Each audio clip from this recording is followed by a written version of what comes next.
School safety. We know what you are thinking, but it is more than you think, far more. Good morning and welcome to the Pennsylvania School Safety Hour. I'm Susan Snellick, president of Northern Pennsylvania Regional College, and I am thrilled to be joined here at PCN Studio by Michael McGrady, a 38-year public safety professional and principal of MCM Consulting Group Incorporated.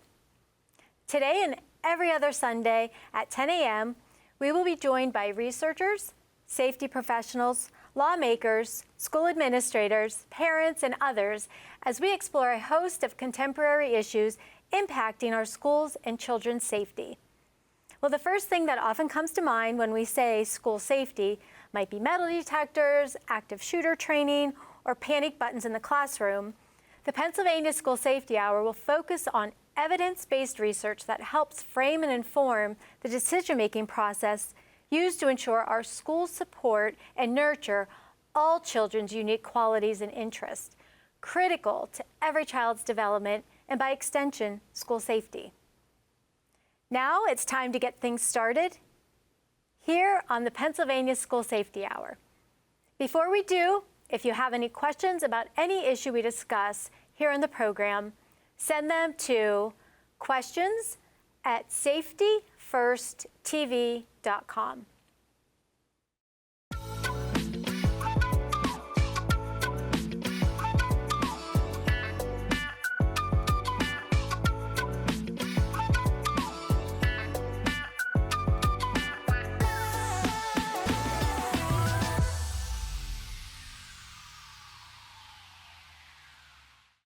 For nearly 4 decades, Scott Henry has been involved in public safety. As a Pennsylvania State Trooper, founder and director of one of Pennsylvania's Act 120 Police Academy programs, a Pennsylvania State Police Camp Cadet program counselor, the creator of the Comprehensive Plan, and more. Scott, welcome back to the Pennsylvania Public School Safety Hour. Thank you for having me. Scott, last week you gave us a brief overview of the Comprehensive Plan, but I believe there's 5 steps. Can we go over those 5 steps today? It's 5 parts, as mentioned, Mike. It is a template that we created many years ago, and I alluded to last week in our segment. It is a template that was created based on a lot of training, a lot of trial and error. And subsequently, the biggest need for the template was what was being asked from the field, our schools, or our hospitals, our churches, etc. And it was a work that has evolved over probably 23, 24 years and still is evolving in ways. But it's 5 parts that integrate with each part, which makes it unique. Again, it's a foundation. If one location does not have a sufficient or efficient safety posture, security posture to their location, it can be utilized by those administrators or staff to thus create or enhance what they might have in place. But it's 5 parts, and those 5 parts are the all hazards plan portion. Just think of a pie. All hazards plan. The second is the emergency labeling system. It's a wayfinding system. It's a standardized system that we created in the northern tier of Pennsylvania that I'm extremely proud to have been a part of. And attached to that piece is the communications, which I know we spoke about briefly last week, Mike, that we both know how important and effective communications, the need for it from a critical incident standpoint. Then we have the risk vulnerability assessment piece of it's the infrastructure part. For example, now the Pennsylvania State Police has a unit that devotes a personnel to going out and assessing locations, schools, etc., and then providing recommendations to upgrade or enhance their infrastructure security posture. But they look at a multitude of things too within their assessment process. Then we have the education and training as it relates to the location staff and administration. It is a vast piece because training and education should never cease, especially in today's world. And then you have the first responder training and education piece. Your law enforcement, your EMS, your fire, etc. But to have an efficient plan, the integration of the comprehensive plan is so important, because then you are addressing all of these pieces on a continuous basis. And again, the training and education piece, such a variety that I know you are talking, both are talking to I qualify as experts within their respective areas. And so it's all needed, it's all warranted, and it's been well received out in the field in our state. So let's talk a little bit about the emergency labeling system and communications, because we know interoperability between police, fire, emergency medical services is extremely important, but also for them to be quickly and efficiently be able to enter a structure or a building and find, the proper, room. It is so important. Time is of the essence when we talk critical incident. Right. And what we've created is a standardized approach to the wayfinding, that not only our schools in the northern interior, Tioga County is a prime example, but our courthouse, our hospitals, our churches, it is the same wayfinding system, alphabetically as far as your entrance exits and numerically as far as your interiors. It's multiple floors, it just corkscrews up. It's so simplistic. And no more sides, no more A side, B side. When we first started down the public safety side, Mike, that was what we were, accustomed to. And we all were to talk that same language within the different disciplines. Here, this is more specific. And thus, whether it's a fire truck going on the south side of the building and they, the whole communications piece, talking with law enforcement, I'm at entrance Z, for example. We know exactly where that's at. But it also integrates our county emergency management and county 911 dispatch centers. They have the appropriate materials, because you take the labeling, then you enhance it with your visual imagery, which is upgraded to your AutoCAD, your mapping, and then in turn that goes in the respective technology bases, whether it's county communications or the police cars or the fire trucks.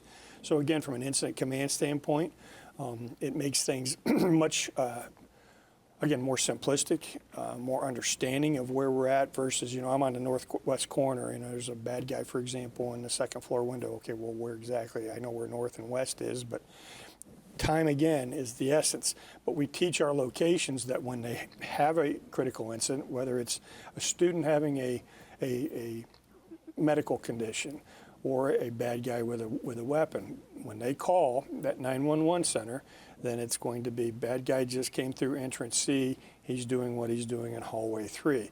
If we're the responding officers, Mike, we know where to go.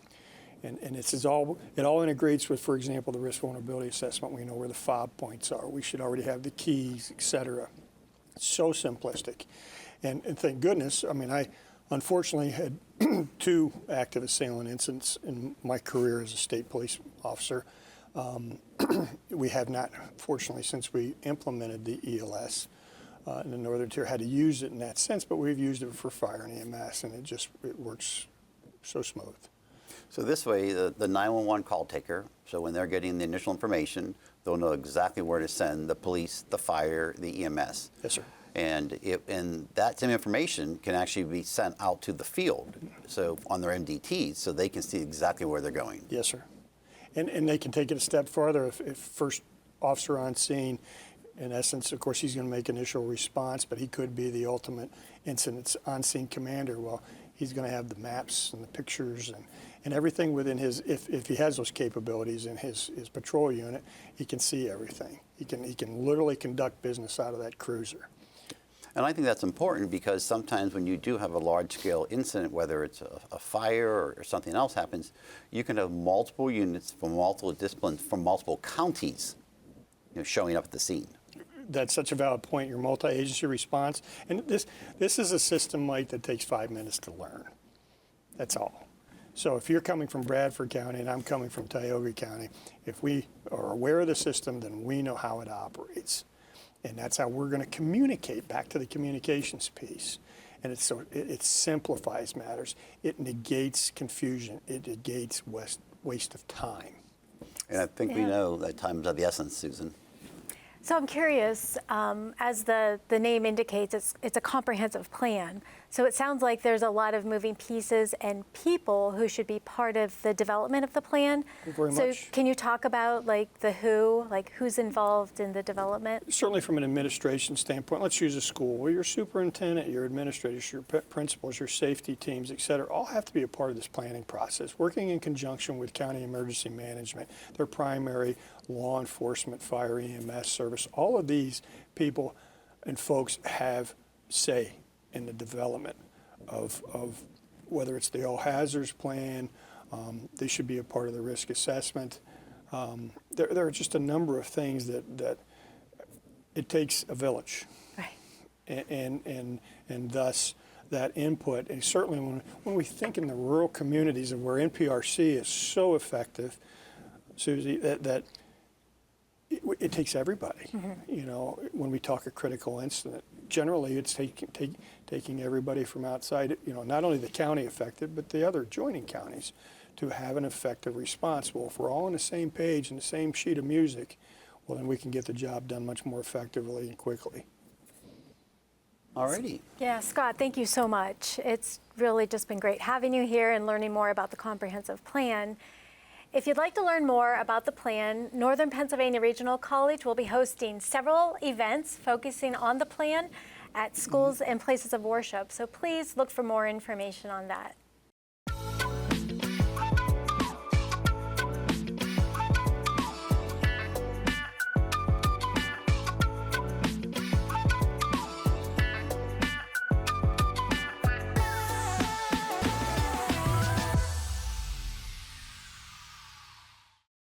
We are happy to be back with Beth Sanborn from PASRO.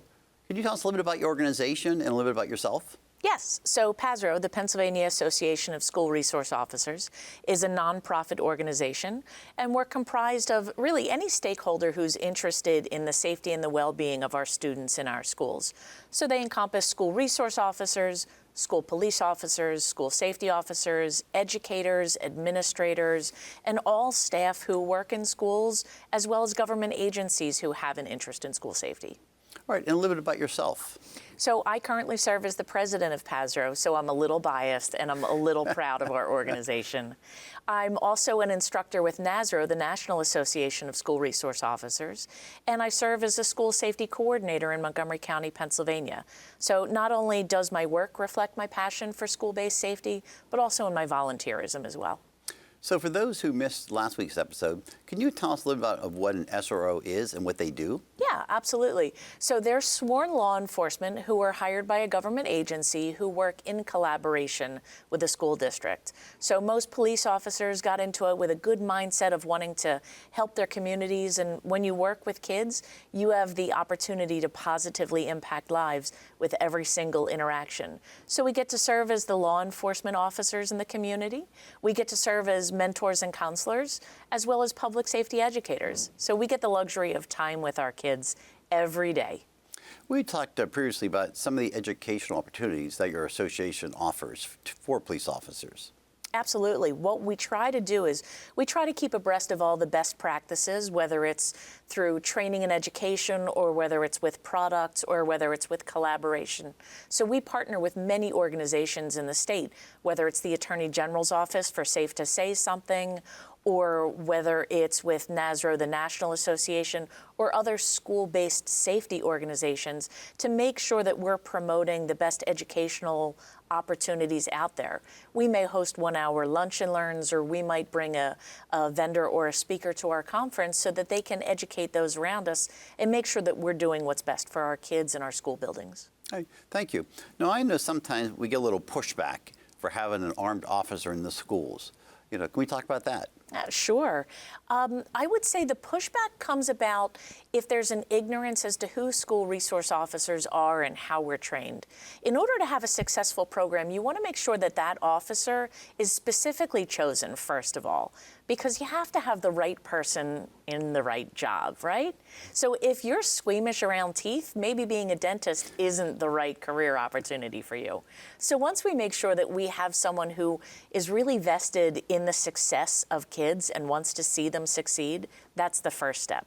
So once we have someone who's specifically chosen, we want to make sure that they're specially trained, because policing in a school environment is very different than policing out on the streets.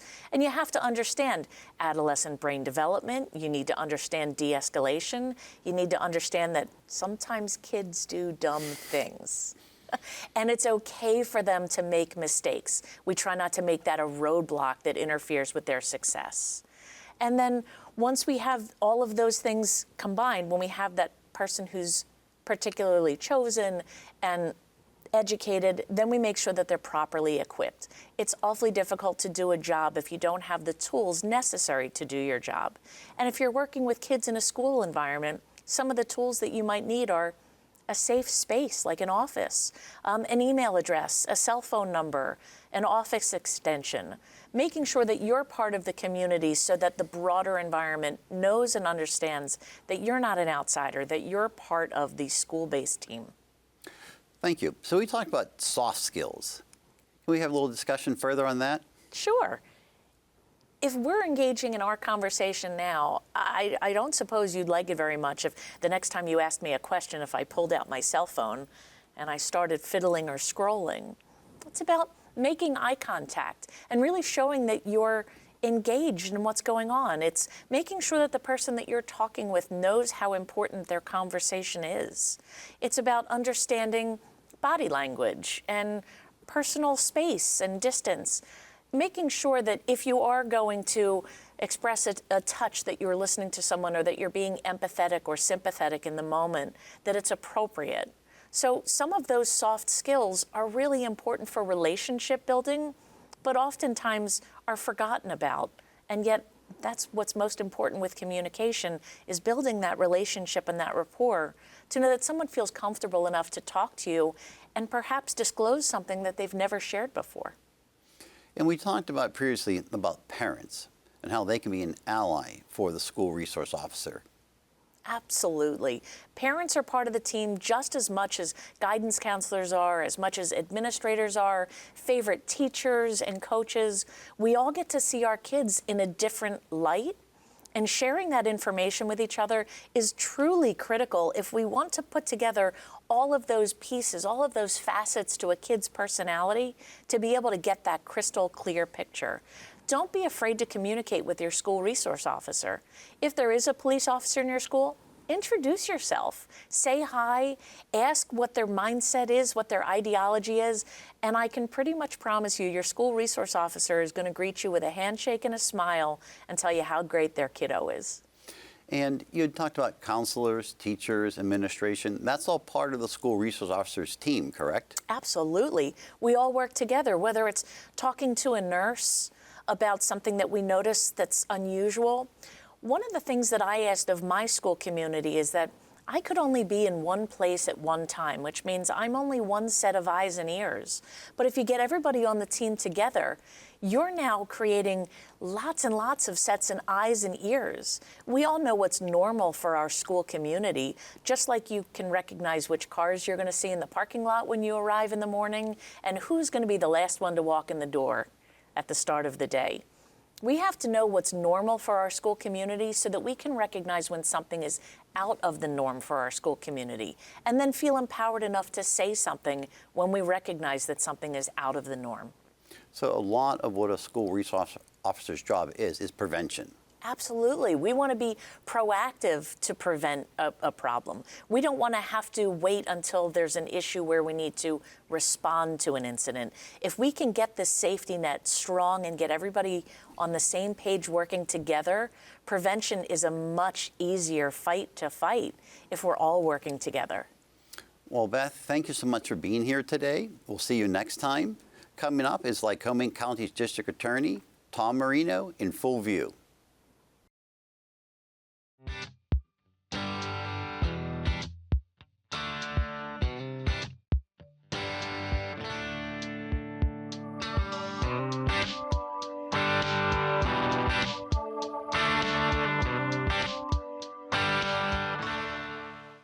Northern Pennsylvania Regional College offers a flexible, accessible, and affordable education across 10 counties and 24 locations. NPRC inspires and serves local residents and businesses through associate degrees and workforce training, making education affordable and attainable for students ready to invest in themselves. Learn more today about Northern Pennsylvania Regional College. Brighter futures begin here.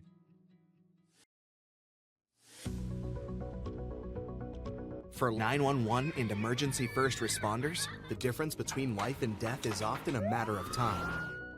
911, what's your emergency? Please, hurry!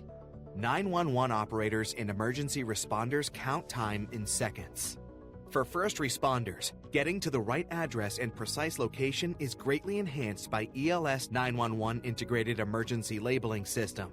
ELS 911, as simple as ABC and 1, 2, 3.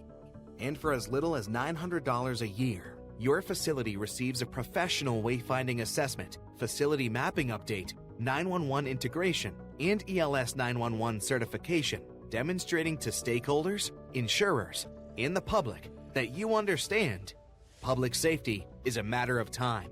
So don't wait.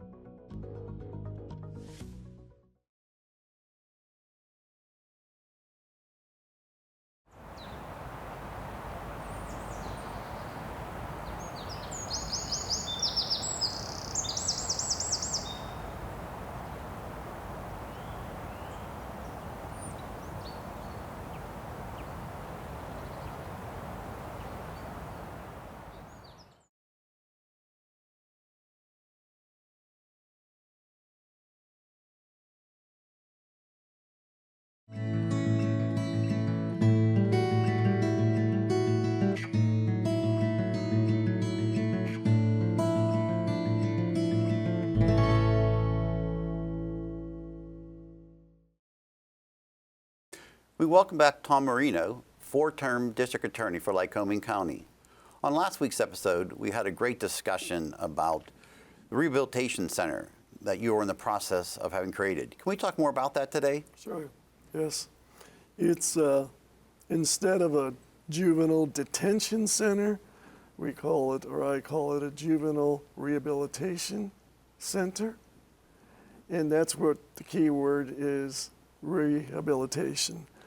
If we're putting them into a jail type environment, then for the most part, when they come out, they're going to be like, okay, I was in jail, then I'm going to move to the next level of crimes. And that's how it seems to be working. But I want this facility to be out in the country. I want, when people ride by, they wonder what that big building is, or it's what big house is. But I want it to be staffed with psychologists, a psychiatrist, of course a medical team, individuals that are educated and professionals in dealing with juveniles. I want to set up a program where we have Penn College of Penn State right in our backyard. Well, to have teachers come in and teach programs that these kids will be interested in once we give them their high school diploma, once they study for that high school diploma. And I know if we start from that point forward, if a kid wants to be a chef, kid wants to be a technician of some type, wants to be a welder of some type, once we get these kids within this facility, we're going to be changing their lives. And they're going to come out and be good citizens of our county. Absolutely. Well, I love the idea that it's about rehabilitation. So you're giving these young people hope for their future. And so it sounds like a great idea, but it sounds very expensive. So can you talk about the funding piece to it? It is very expensive. It's probably going to be in the area between $40 and $60 million. But I've hired a grant writer for my office, and she does an incredible job. But I reach out to state legislators. I'm reaching out to my fellow colleagues in Congress that are still there. And I'm trying to get the word across, not only Pennsylvania, but across the state, is if we have a facility like this, and the state all 67 counties have a place to send their troubled kids, the message is going to get out there, and you're going to see other states coming in and looking at our facility and saying, what have you done here? And we made it the state of the art. We're looking at clearly rehabilitating the 12, 13, 14-year-old as opposed to punishment. Now, within the facility, there will be forms of punishment, just like if you don't do the job that you were assigned, then you don't get your extra activity time. These things, they work. I want the kids to be exposed to the outside, meaning that I want them to learn what taking care of the lawn there is, planting vegetables, dealing with some livestock of some sort, to get that inner city element out of their head and get this country perspective into their head. You're teaching them life skills that Absolutely. will give them something else to do, give them a hobby maybe, or just things that they can use in the future, and hopefully they can take those skills and really turn their life around. Yeah. And we're going to build this big enough where the juvenile detention officers are there.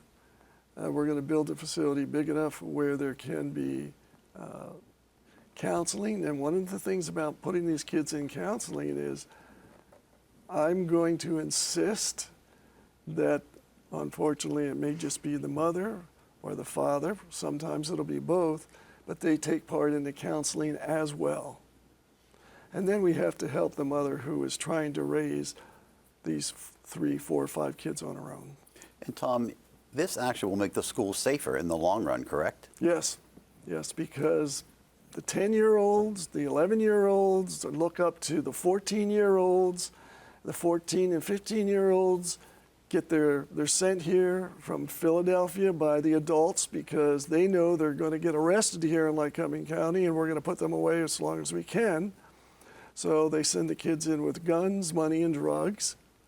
And we have, on occasion, backtracked, and with the help of the state police, who are tremendously an asset to us, the marshals as well, and the authorities in Philadelphia, we're working together. We're going to be able to take down these drug dealers, for the most part, in an overall scale. So the key is to keep the drugs out of the schools. Oh, yes. And the problems that it causes. Yep. The drugs and the guns out of the schools. Because one of my degrees is in secondary education, and I did a little student teaching, so to speak. But these teachers are stressed out today. Classes are large, the kids are unruly. These schools need more money to hire, as I said earlier, I think, more police officers, to hire more teachers so the classes aren't as large as what they're dealing with now, and also to have a staff on board at the school for counseling as well. And just 1 or 2 counselors doesn't do it. We need people with degrees in psychology and know how to really deal with these kids. So that way the teacher can recognize the issue, refer them to the counselor, Yep. and so hopefully someday they never have to meet you or your office. Right. But we also need, in this school, we have to make sure that weapons aren't being brought into the school, drugs aren't being brought into the schools. And that's where the law enforcement comes in, because the teacher is there to teach. Yeah, and this show has tied it all together, where we talk about, the school resource officers and how they are so important to what gets done for safety every day in school. Well, Tom, it's always great to have you here. We look forward to continuing this conversation in 2 weeks. So thank you for coming. You're very welcome. It's my pleasure. Thank you.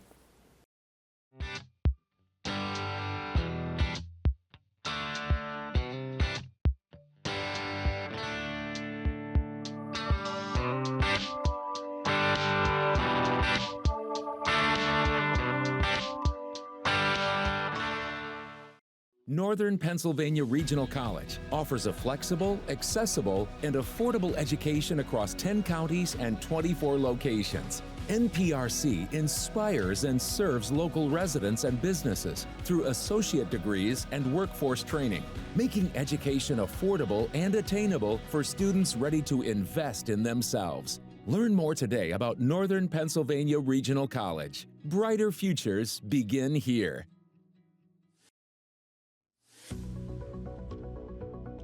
For 911 and emergency first responders, the difference between life and death is often a matter of time. 911, what's your emergency? Please, hurry! 911 operators and emergency responders count time in seconds. For first responders, getting to the right address and precise location is greatly enhanced by ELS 911 Integrated Emergency Labeling System. ELS 911, as simple as ABC and 123. And for as little as $900 a year, your facility receives a professional wayfinding assessment, facility mapping update, 911 integration, and ELS 911 certification, demonstrating to stakeholders, insurers, and the public that you understand public safety is a matter of time. So don't wait.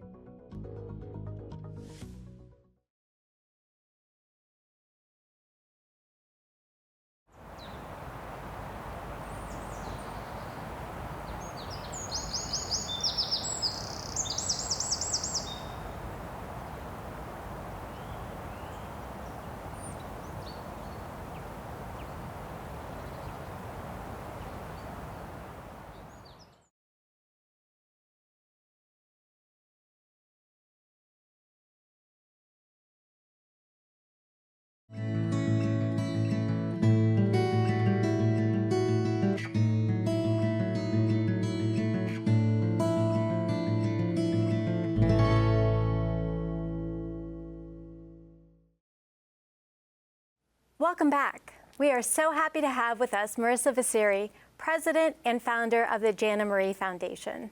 Marissa, welcome back. It's great to have you. Thank you so much for having me again today. Absolutely. So the last time that you were here, you talked about the wonderful work that your foundation is doing. And I know you're doing great work around suicide prevention. So today, if we could talk about how you're using art in a way that helps with the mental health of our young people, that would be great. Yeah, wonderful.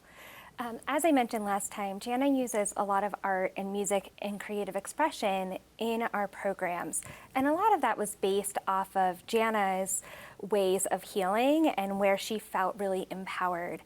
And what we have learned is that art and music and creative expression are all really powerful vehicles where we can look at a piece of artwork, for example, and it becomes this universal language. We may all feel a little bit different about the piece that we're looking at, but it can open up those conversations that are often really difficult to have.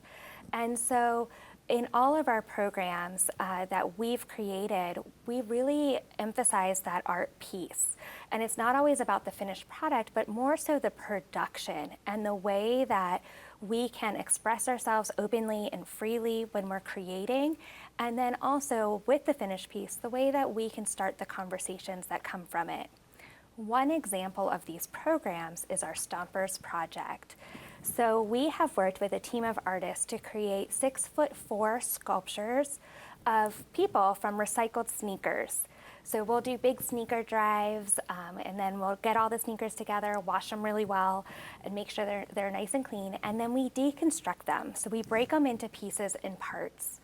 We'll go into schools, we'll educate about suicide prevention, about mental health and wellness, about the resources that are available to our young people. And at the end of our curriculum, they will each get to decorate a piece of that deconstructed sneaker. And then it gets laced together to form one of our stompers. We have 21 of them to date, and they are such powerful pieces when you see them. It opens that door for a conversation that many aren't comfortable in having. And so somebody might see one out, they'll walk over to it and ask, can you tell me a little bit about this? And we can share about some of those different warning signs for mental health challenges or for suicide. We can talk about the available resources, and we can talk about how we as a community can really come together to create those safety nets for our young people. Yeah, I love the idea of creating art, and to be able to reuse sneakers, that's just such a unique way to create art. I think that's just awesome. So could you, I know for a lot of the viewers listening, they'd be interested in knowing, like, what are some of the signs and symptoms that teachers and parents and those out there watching could be looking for as in regard to suicide prevention? Yeah, we're really looking for some changes in somebody's thoughts, feelings, actions, or appearances. And so those could be any type of change that we're seeing. We're going to want to start a conversation to understand a little bit more about it, but especially if we're seeing significant changes.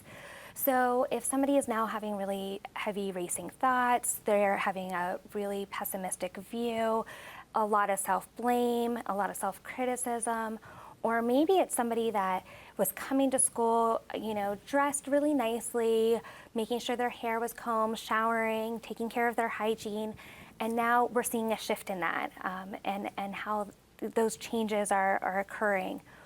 Same with some of our behaviors. Maybe they're withdrawing from their friends, their families, their activities, or even being really hopeless or seeming sad or worried.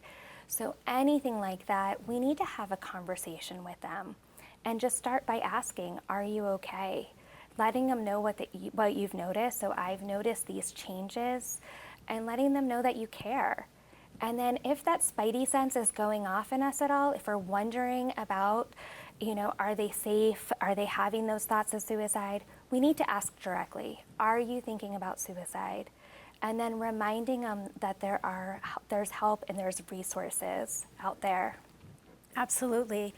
So I'm curious what your thoughts are when we look at a school setting and the fact that a school might be serving hundreds or even thousands of children every single day. Mm-hmm. What can we do to get more eyes on the child and the student so that everyone in the school has the training that they need in order to be better prepared to help that student? Yeah, I think it takes an entire community.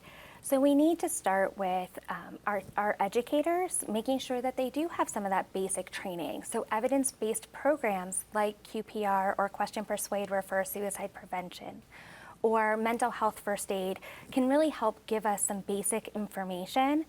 We also really need to make sure that we're having that education come down into our students, just about mental health in general. So ways that we take care of ourselves, just like we take care of our physical health, and we spend so much time focused on that.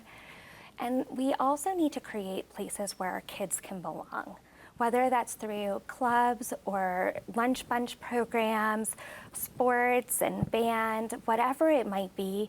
We need those places where kids can find like-minded individuals and have a place where they can just be their true self and feel comfortable in that space. And the more that we can create those environments, the more that we can really be there with those safety nets and having those eyes on the kids, making sure that they're involved. Absolutely. And so can you talk a little bit about the work your foundation does with parents of children? Are there programs that you offer where parents get involved and get engaged with their children? Yeah, absolutely. One of our programs that we offer is called Side by Side, and it's a mother-daughter retreat day. And we work with community partners to host the day. And they come together. They may do some baking side by side. They might do pieces of artwork that when put together, it creates one picture, but they can also be standalone pieces. Yoga, partner yoga, so all different ways that they can really build on that connection and focus on play. I think as our kids get older, it's hard to find those moments that we can really connect with them. And that day is just an example of some of the different activities that we can build into our schedules to really be there and support our kids. I also think that it's really important that parents have spaces too where they can connect and come together so they can better show up for their kids.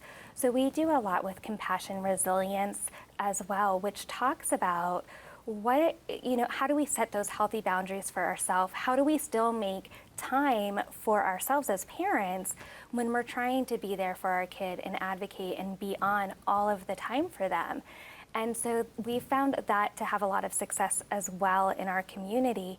It just really creates that safe space for parents to come together and talk and share and also brainstorm ways to make those more meaningful moments happen with their children. Oh, I love that idea, that not only is the child supported, but the parent is supported as well. Yeah. That's great. So you've shared so much good information today, the work of the foundation. If viewers want to find out more information specifically about the Jana Marie Foundation, please tell me, where can they go? Yeah, please visit janmariefoundation.org, or you can follow us on Facebook or Twitter. And the other number I just want to mention, which is not associated with Jana Marie Foundation, but a really important one when we're talking about suicide prevention and mental health and well-being, is the number of 988. And that is our crisis and suicide line. It's national, and you can call or text 988 at any point.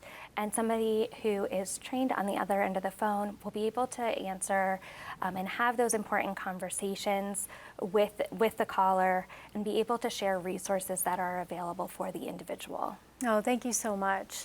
Remember, viewers, 988. Thank you for sharing that. And Marissa, thank you so much for joining us. We appreciate, and we look forward to having you back here in a couple more weeks. Thank you so much. I look forward to coming back again.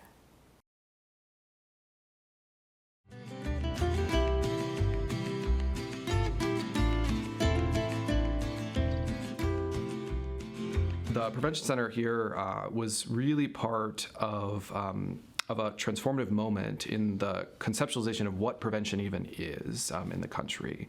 And it was a modernization of the idea of prevention from, the early days. People often talk about the Ben Franklin quote of, an ounce of prevention is worth a pound of cure. And that spirit still lives on, but the idea is that there's actually scientific inquiry that can go into understanding whether or not we successfully prevented something. When you do a drug treatment trial, right, and you give a drug to two different groups in a clinical trial, whether or not you made the person who was sick better. But when we're talking about prevention, especially the type of prevention that we specialize in, we're talking about preventing something from ever happening. And so proving that you kept something from happening is actually a different endeavor. And so for us, the prevention that we do, the kind of common idea of what prevention science is today, is really about this idea that there are underlying risk and protective factors that lead to many of the outcomes we as society want to prevent. Substance use, violence, child maltreatment, educational problems, right? And there are these fundamental sociologic as well as behavioral risk and protective factors, and biologic, that if we attend to, we can actually prevent many of these phenomena, these problems, these societal issues from happening in the first place. So that's really how we often characterize prevention science here at the center, is that that if we understand the risks, we understand what keeps things from happening, the protective factors, we can actually understand how to prevent something from ever happening at all. The burden of protecting children, keeping kids safe at school, really falls to everyone, but no more so than the teachers and the administrators in schools, and we can't forget about that. We also have to realize the incredible pressures, right, that these schools have, and the people in those schools have. In addition to keeping kids safe, they also have a mission to educate them. And for us, we've been very fortunate to have some long-term partnerships with schools and school districts around the country who have been part of studies, been part of service delivery, been part of the coalitions of preventionists that we've sought to build around the U.S. And so this is not an easy sort of task, right? People think that there are sort of magic solutions to keeping kids safe at school, but there's lots of ways that kids can be unsafe, right? And the process of actually securing a space, not only from a physical standpoint, but a psychological and emotional, so that kids can be successful in why they're there, to learn, to become educated, is complex, and it requires a systematic effort that brings together different stakeholder groups, not only the teachers and the principals, but members of the community, law enforcement, and faith leaders, nonprofits. They all have a role to play in how we as a community keep kids safe.